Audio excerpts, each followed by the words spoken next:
समृद्धी महामार्गावर सिन्नरच्या इथं एक टॉयलेट आहे, तिथे हिरकणी कक्ष म्हणून लिहिलेलं आहे आणि तिकडे सगळं गोडाऊन बनवून ठेवलेलं आहे। मी स्वतः त्याची व्हिडिओ शूटिंग करून ते ट्विटही केलं होतं। अजिबात तिथे कुठल्याही पद्धतीची स्वच्छता नाही, घाण आहे सगळी, महिला जाऊ शकत नाही, इतकी वाईट परिस्थिती त्या शौचालयाची आहे। आणि हे 3 महिन्यापूर्वी झालेली घटना आहे, आजही त्याच्यामध्ये काही फरक पडलेला नाही, हे मला या ठिकाणी नमूद करायचंय।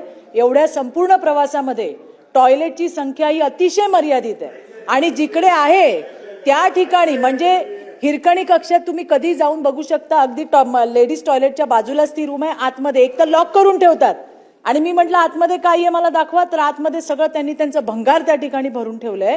इतकी वाईट अवस्था आहे आणि खरोखर महिलांची, वृद्ध महिलांची, डायबिटीज, महिलाच कशाला पुरुष सुद्धा सगळ्यांचीच टॉयलेटची समस्या ही फार गंभीर आहे। याच्यावरती ताबडतोब कार्यवाही होणं अपेक्षित आहे। सभापती महोदय, आपण 21 ठिकाणी तात्पुरते स्वच्छतागृह बनवले, पण चित्रताईंनी सांगितलं त्या पद्धतीची जर परिस्थिती असेल निश्चित त्याच्यावर कारवाई करण्यात येईल, त्या सगळ्याचा आढावा घेण्यात येईल। रोकठोक महाराष्ट्राला सबस्क्राईब करा आणि बेल आयकॉनवर क्लिक करायला विसरू नका।